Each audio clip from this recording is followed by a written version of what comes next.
We think of health as what we eat, how we move, and how we think. Oh, I need a drum roll. But what about how we hear?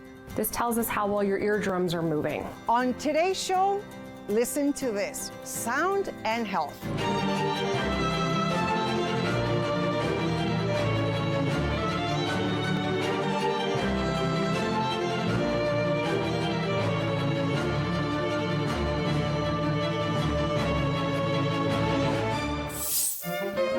Our ears play a bigger role in our health than you might think.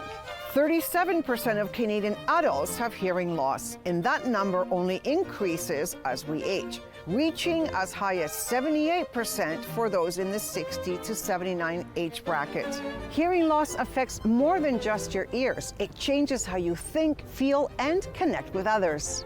Today, we'll meet experts who are helping us protect our hearing, heal through music, and quiet the world around us. First up is audiologist Katie Coble. I met with her because I wanted to understand how untreated hearing loss can affect our mental and emotional well-being, and learn what we can do about it.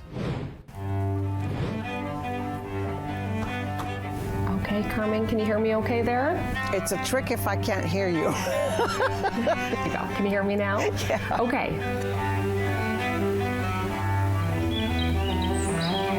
So tell me again how the ears change as we age. So our hearing starts to deteriorate actually from your 20s. It starts in the very, very high pitches, and it happens very, very gradually. And so you may not notice that you're not hearing as well as you should. Most people will start to notice that they're having difficulty in background noise. They're maybe turning the TV up a little bit louder than other people in the room want it. And it's often the people around you that actually notice that you're not hearing as well as you used to. So that's why we encourage any Canadian over the age of 60 to come in for a complimentary hearing assessment, so you can get that baseline test, whether you're noticing any difficulty or not, so you have something to compare it to in the future. And of course, you take a client, say me, from the free hearing test all the way to hearing aids if I need to. To really determine whether you need hearing aids or not, the first step is to do a comprehensive hearing assessment, and we do that complimentary, so it removes that barrier from you coming in. Once you have the information that you need, we can help guide you on what are the best next steps. So whether that's, just repeat hearing assessments, or if treatment is needed, we will talk about hearing aids, or we may refer you to another healthcare provider. And what's the recommended time span between tests? So usually between 1 to 2 years, we recommend you coming in for a hearing assessment. Has it been longer than that? Yes. Okay. I'm embarrassed to say. Okay, well, you know what? I'm here now. Let's get your hearing tested. Come on. Let's go. Okay, so why don't you come on in, have a seat on the black chair right there. Perfect. Run me down. What am I going to do today? So I'm first going to have a look in your ears, then I'm going to do a quick test where you're going to feel some changes in air pressure, and then we'll get you into the booth for the hearing test, and I'll give you the instructions once we get in there. So let me have a look to start, just make sure everything's nice and clear. And what are you looking for now? So I'm just making sure that there's no blockages of wax, no holes in the eardrum, anything else that might be in there that shouldn't be. So now with this next test, you're just going to feel a little puff of air in your ear, nothing painful. This tells us how well your eardrums are moving. Well, you can see on here we have a nice tip, so that means that your eardrum is vibrating the way that it should, so it looks great. Okay, so far so good. Yeah. So for the test, I'm going to be putting these tips into your ears, and you're going to be hearing some beeps. Okay. I just need you to press that button there every time you hear a beep, even if it's very, very quiet. Okay, so you're going to be listening to some beeps. Make sure you just press the button every time you hear one. Okay.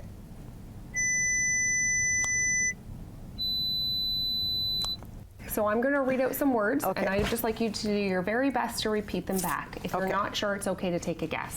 Okay.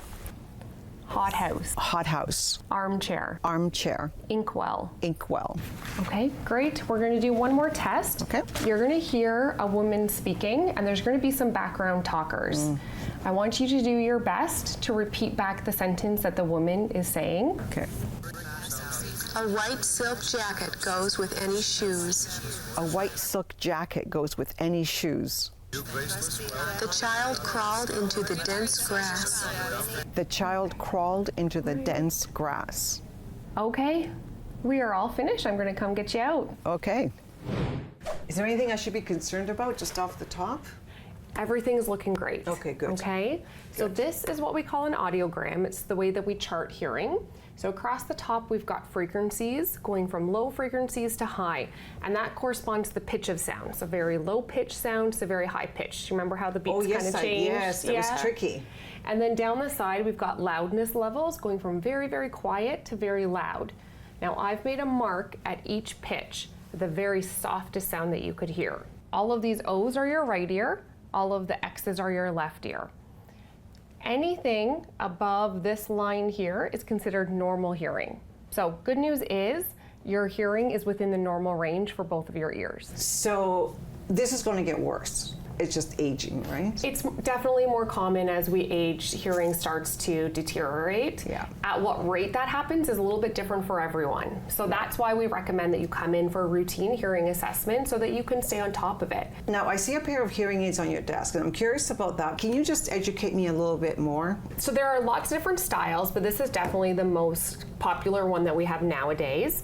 So you can see that this is actually a charger. So this style, you've got a little piece that goes in behind your ear with all of the electronics. There's this slim tubing, and then there's a piece that goes in your ear. They've gotten a lot of technology in them as well. These are actually Bluetooth compatible. Would you like to try one on, see how it feels? Can I just put it in and see? Yeah, here, why don't I can help you. Oh yeah, you can't even tell. Why don't I put this one on It's for so you? tiny. So you push that thing right in? Yeah, you want it as far as it'll go, and it'll land right on the front of your ear.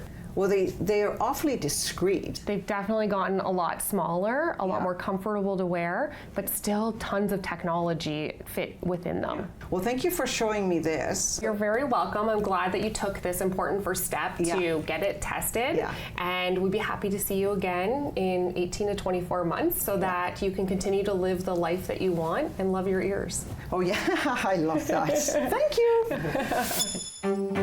As a music therapist, I would say like my personal philosophy is that I'm trying to create little moments of joy for people. That's for you.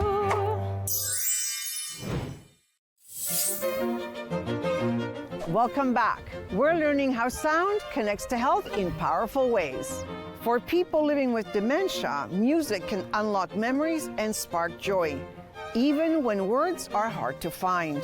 I visited certified music therapist Lori Johnson to witness how she uses music to heal and connect. Well, then those busy years went rushing by us. We lost our starry notions on the way. So Lori, how did you become a music therapist? I was actually a teenager, and my mom had met a music therapist, and I went to just volunteer with her one day and watched her work, and I went, oh my gosh, I think I found the perfect field for me. Okay, Miss Bell, that's for you. Terry, that's for you. As a music therapist, I would say like my personal philosophy is that I'm trying to create little moments of joy for people. So find out how I can get in there and connect with that person, make them feel seen. With you. This lovely lady, her name is Kathleen. I actually met her in the garden a few weeks ago. She is from England. She's in her 90s, and she grew up right at the end of the Second World War. So the music that is in her soul is the songs from the war era. And I wanted to just feature the joy that having a one-to-one intimate music therapy session can bring. This is a song that the Andrews sisters sang. And they had this fun song called Don't Sit Under the... Do you know this one? Don't sit under the apple tree with anyone else but you. Okay, are you ready? Don't sit under the apple tree. Singing is one of those things that engages all parts of your brain, and that's an intervention that as a music therapist I use a lot. Terry, do you want a shaker for this song? Okay. Music therapists do work in every field. There's so much research around mental health, palliative care, children with disabilities, children with autism, with dementia care, pain management, eating disorders. Like there's so many things that you can use for music therapy with intention. I've got peace like a river. I've got peace like a river. Music isn't just affecting your verbal memory or your short-term memory. It literally is stored in all parts of your brain. I'm trying to use music that was really relevant to people in their developmental years, like the times when their emotional connections were really firing, and that's where you can really get in there with the musical memories. Yes, it is. Okay. There'll be bluebirds over the white cliffs of Dover. Tomorrow, just you wait and see. There'll be love and laughter and peace ever after. Tomorrow, when the world is free. I love this part. The shepherd will tend his sheep, the valley will bloom again, and Jimmy will go to sleep in his own little room again. You may have seen me basically break down into tears at the piano. I was so moved by Kathleen's reaction to Laurie singing to her. It was incredible. I wasn't crying tears of sad, I was crying tears of joy. So I came out here to just gather my thoughts and compose myself because we're going to go back in. So I'll see you after the break. It's over. I'm gonna bring out my decibel meter here. So anything under 75 decibels is a win.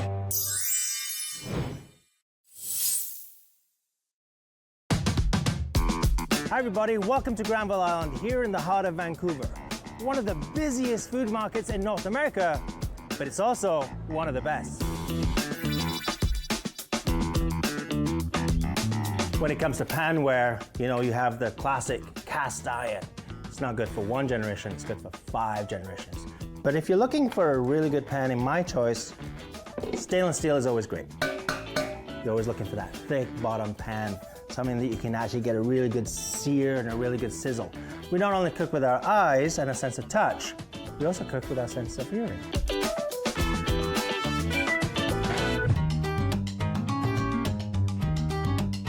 Wild BC salmon, I love it. And today we're gonna have some fun with it because I'm going to cook 2 identical pieces. So one we're going to pan sear, the other salmon we're going to grill. So let's start off by pan searing our fish. I've just added some pepper to my one piece here. I'm gonna add some salt. And now I'm going to add my oil. Whenever you're cooking salmon or any fish, I'm gonna put in my oil, but I'm gonna put it away from me. I don't wanna see smoke, I wanna listen to music.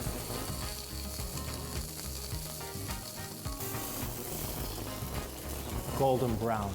You hear it, it's actually got a crispy crust. And this is actually done. Place this on a plate while I grill the other piece of salmon. I have my second piece, and now because we're gonna grill it, we're gonna actually reverse the process. So I'm not gonna add any oil to my grill pan. I don't wanna do that. Again, we're listening to the salmon talk to me. It can only do that is if I add olive oil directly to the salmon. And I'm gonna take my olive oil and I'm gonna give it a massage. Hot pan, listen to the sound.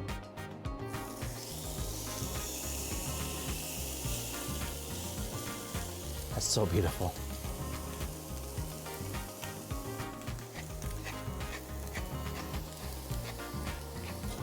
And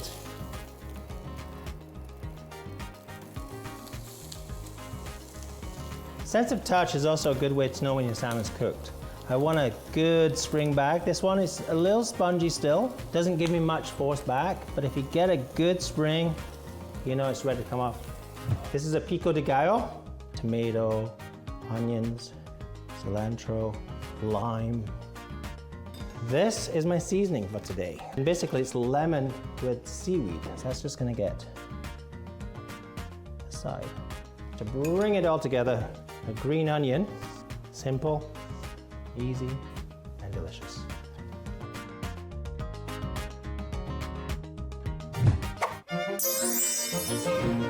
We're exploring how sound connects to health in powerful ways. We often think of noise as a nuisance, but what if it's actually a health risk? Research shows that excessive noise can increase stress, disrupt sleep, and even impact cognitive function. Videographer Dinawal reports on how noise pollution is affecting our well-being and what we can do to find more quiet in our lives. This is one of the most annoying sounds in the brewery. It's the clang-clanging of the canning line. So for this reason, we put it in the far corner, and it doesn't seem to be a problem. You can hear a little bit faintly in the tasting room, but that's one of the things that we did. There is a growing collective effort to turn down the volume on unnecessary noise and improve the quality of life. Recent studies are showing that excessive noise can hinder concentration and disrupt your overall well-being. So when we talk about noise, environmental noise, or just noise or sound in general, we have hazardous noise, which is noise that's dangerously loud that can cause a hearing loss. And then we also have just noise in our daily life. There's lots of trucks driving by us, and if you live somewhere where that's constant, that can have implications to our well-being. It can be frustrating. It can lead to anxiety, stress, trouble sleeping. But when it comes to our day-to-day life and communicating with people, if there's any sort of background noise, it does impact our ability to communicate with the people that we're with. So a place like a restaurant, generally pretty noisy, lots of people talking, lots of background noise. Now, some dining establishments here in the Lower Mainland claim to have reduced annoying acoustics. We're about to put one of them to the test. I've got a decibel meter here on my phone and app. The goal is to stay under 65 decibels. Customer experience is paramount, and we want to create the best experience we can, so we didn't cheap out. I really enjoyed here. It's pretty nice. It's actually my second time here only, so it's pretty nice atmosphere. It's pretty quiet. I can actually hear her. We've added sound baffles which trap the sound waves, and so they don't keep hitting back and forth and creating this chaos in the airwaves. I was here when there was nothing in the building, and yes, it was a challenge, and basically that's one of the measures that we took to help deaden the sound in here a little bit. As well, we wanted to adorn the walls with a less flat, hard surface, so we've got wood on the walls, which is decorative, but it's also good for sound. The other thing that we did was put in a really nice sound system that is separated, so we have it up on the grid in the baffles, and it's a really high-end sound system, so you don't have to crank it up, and you won't hear distortion. I noticed that they've got sound baffles up in there. How important is it for you to go to a place and be able to have conversations, enjoy your meals, enjoy your beverages? Oh, it's really important. Actually, it's funny you say that. We were a couple of days ago at a restaurant, and it was so loud you couldn't even hear the person that you came traveling with. And as much as music and the vibe and the energy is good, you still want to be able to talk to people and have that comfort level where you don't feel like you're at a club. It drives me crazy in restaurants. It's one of the biggest complaints we get from our association members, from seniors. It's just places like restaurants that are just too noisy. Okay, so I'm gonna bring out my decibel meter here. So anything under 75 decibels is a win, and he's coming in at 64 in here. Yes. And it's a win. It's a win.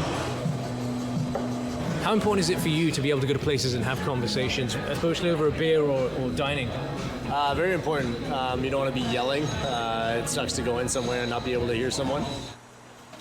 Well, it's certainly a lot louder back here, but as Ben pours one fresh off the canning line, I said this is definitely a place you can come and have a conversation and enjoy a cold one. Cheers. We're almost done with the show and we'll be back soon to wrap things up. But first, a word from Carpe. Hi, I'm Rudy, President of the Canadian Association of Retired Persons. Hearing health.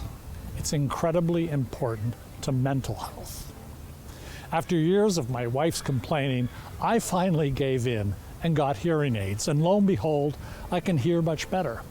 But what I've come to learn since then is that good hearing is important to good mental health. If one can't hear, one doesn't engage. You can become lonely within a group of people because you're too embarrassed to ask people to repeat themselves. And I've also read that poor hearing can lead to things like the onset of early stage dementia. So good hearing is important to mental health. To learn more about this, I encourage you to go to our website, carpe.ca, and join our movement. In our journey to optimize our health, ears are often overlooked.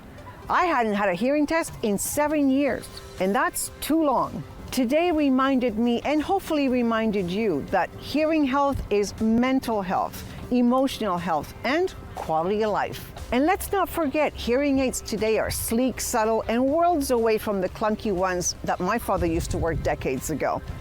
Let's treat our hearing with the care it deserves. And that's the show. Remember, as our Carpe chairman Moses Neimer always says, the best way to keep going is to keep going. So Carpe Diem and seize your day.